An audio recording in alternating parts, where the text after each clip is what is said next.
Hi, and welcome to Practical Programming for Scientists and Engineers. If we've never met before, I'm Dr. Moisey, and I'm glad to be with you, helping you trying to learn a little bit of programming.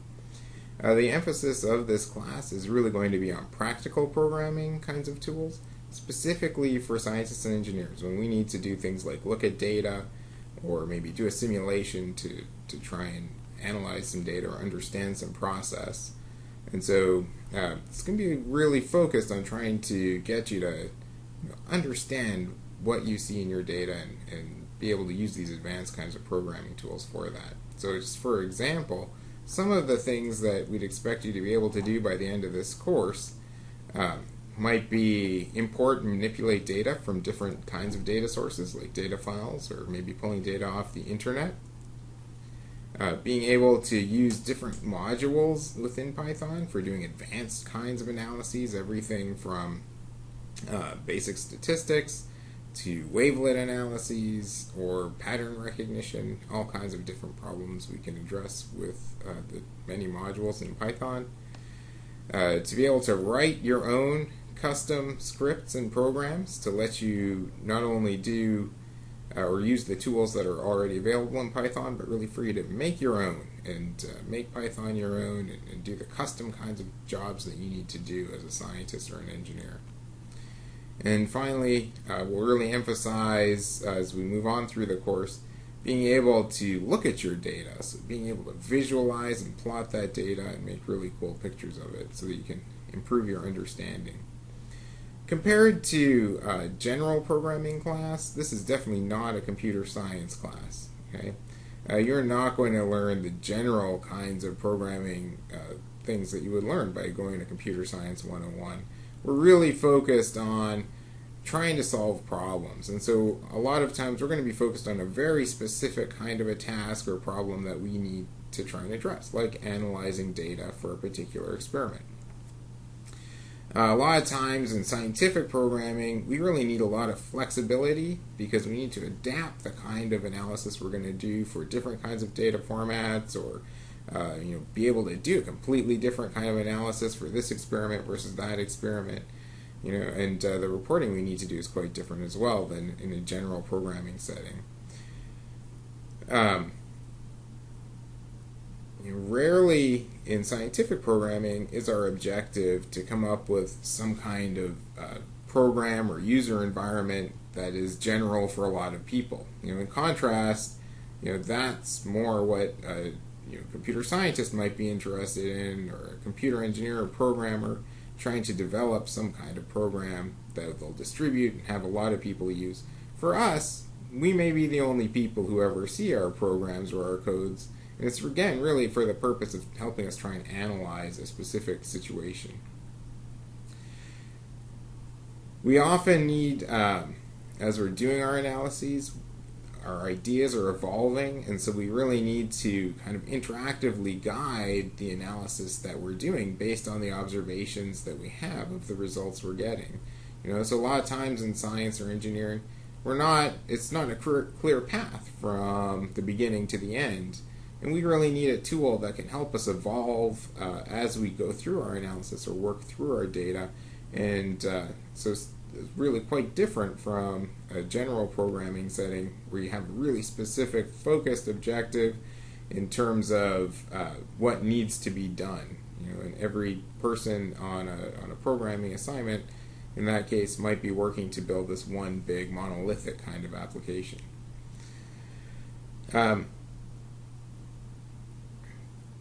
And a lot of times, because we're not focused on some really robust, big, large-scale application, we really only need a very limited set of the full capabilities of any programming language.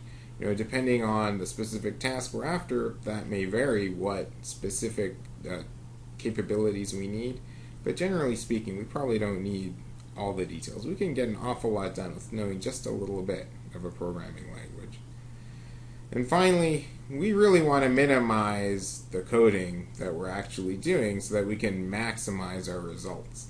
And so in a lot of what we do, we may not actually be writing programs in the traditional sense of a standalone kind of a tool that you might run on your computer, we're instead going to focus on scripting, or finding little pieces of code or little pieces of programs that we can use over and over again to solve these kinds of problems that we have, or that we can put together quickly to solve a really specific or niche kind of problem in our data analysis.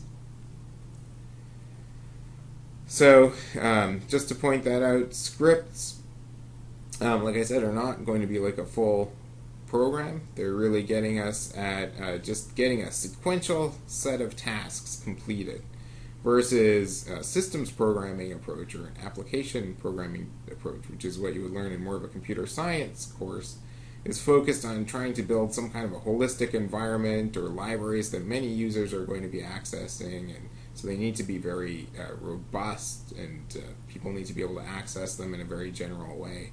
And that's definitely not what we're after here. We're after the quick, let's get results now.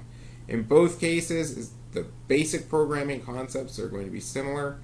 We really need to focus in on this idea of algorithms, or having a logical sequence of steps to perform a task. And so from the very basic kind of point of view, what we learn will be similar between them. But we will focus a lot on the scripting kind of idea in this class. So why are we using Python? Well, there's a lot of reasons why we're using Python. But one of them is because it's a high-level language, so that makes it much easier to learn than a lot of other programming languages. In that way, it's kind of similar to MATLAB. For anyone that's ever used MATLAB before, it's another high-level language compared to something like C. C is a low-level language, and it's much harder to learn how to program, and it's a lot bigger investment in terms of getting to the result that you want. Another benefit of Python is that it's cross-platform. So whatever code you write will run exactly the same whether you're on a PC, a Mac, or on a Linux machine. So that's great. A huge advantage over a high-level programming tool like MATLAB is that Python is open source, it's widely available, and it's free. So MATLAB, while you're here at Clemson, you might have access to it. Once you go off into industry, it's going to cost your employer thousands of dollars to get a license for that. Whereas you could start programming in Python and impress your employer, for no cost at all. Python is a great tool as a scripting language, but beyond that, you can also do great application development. So if you want to expand beyond just some basic data analysis and you wanted to make a full-blown application or program, you can do that with Python. Python is great as glue. So what does that mean? Basically, a lot of times you might have little pieces of code or little programs that work independently of each other, and a lot of people use Python to try and put all those pieces together. For example, you might use Python to go and query a database, pull out some data, process that data into the right format to pass it off to another program you use for some data analysis, get the results of that, and maybe compare it to the results of some model output that you run. And so Python is really good at putting together all of those pieces. And finally, it's just an extremely powerful tool with a wide range of applications for scientists and engineers, which means that, whatever your problem is, you can probably solve it with Python. In fact, Python is a much more powerful language than something like MATLAB. And so I really see it as a great tool for us to learn as we go forward, because you can take it with you, it's easy to learn, you can do so much with it. It's a really good choice for a programming language to get started with. Just as an example of some of these things we might try and look at, these are all examples of images or some data analysis that's been done using some of the tools we'll be talking about in Python.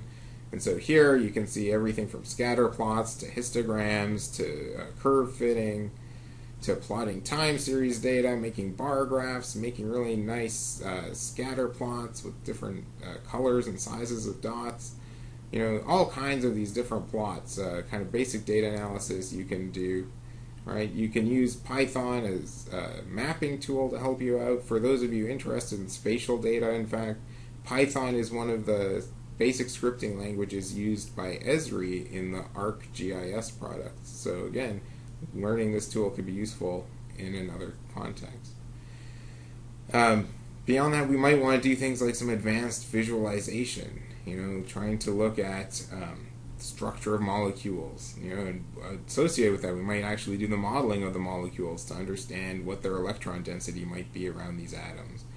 We might decide to go out and do some modeling of stream flow, or looking at erosion of canyons and then plotting and visualizing those. Or perhaps this is a case where we're looking at some LiDAR data to look at the topography of the Earth.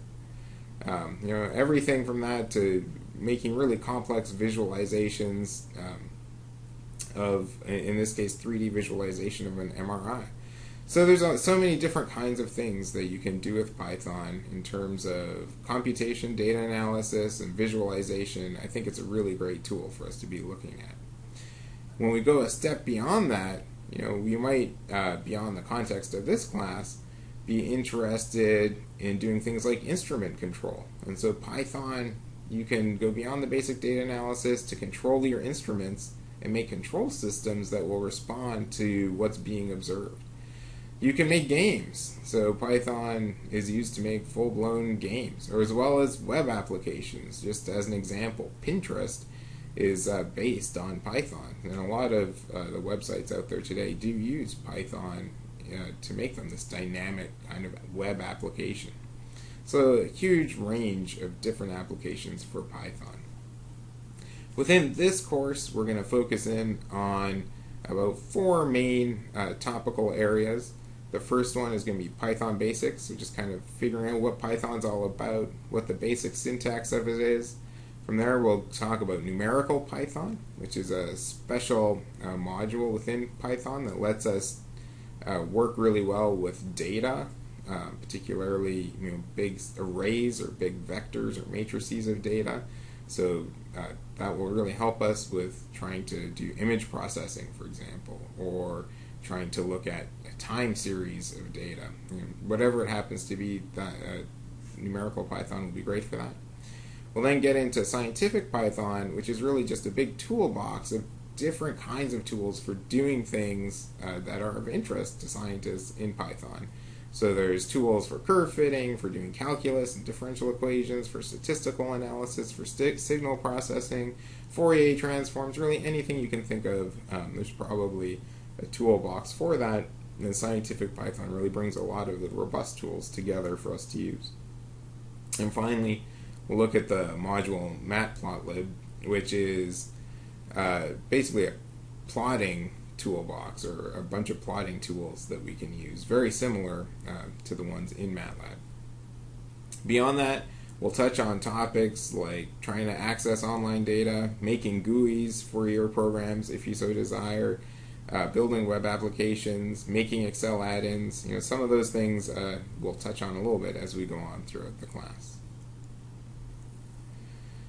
Throughout the class, as opposed to a lot of the programming classes you might take, or even those online, for example, if you were to go and take the Code Academy Python class, what they're teaching you is a very Python for Python's sake, and that's not what I'm going to try and do here.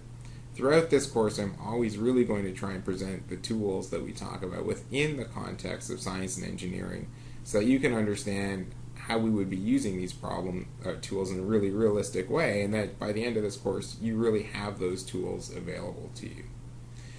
So as we go through the course, there are 3 main components you're going to want to access and use to help you with your programming. The first one is Blackboard, where you found this video right now, and so you'll get access to lectures, to notes.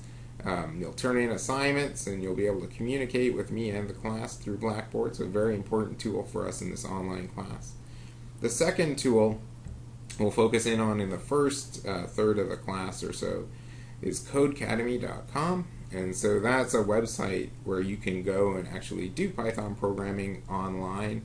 A really nice part of this tool, or one of the reasons why I'm using it, is because it's really good for giving you feedback when you're trying your programs and you're having a problem. You can instantly get some feedback about whether it worked, your code worked or not, and why it might have worked or not. So it'll be a really good introductory kind of tool. Once you get more comfortable with Python, and you're more used to the basic components of it, we'll move on to using a particular set of Python tools that have been packaged together in something called Python-Lecture1-CourseIntro.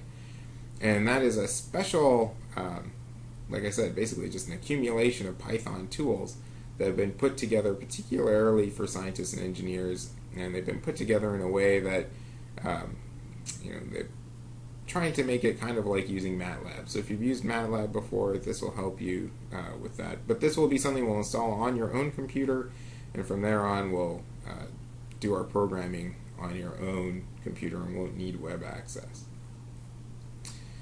So finally, the last thing I wanted to talk about in this quick little video was how you should approach this course, or the kinds of things we'll be doing throughout the course. And so first of all, this course has been broken up into modules, which you can see on Blackboard. Each of these modules will include one or more of the following: an online video lecture, or perhaps some reading, but usually a video lecture. Some programming assignment where you'll go on and actually do some coding or do some active learning of how to use Python.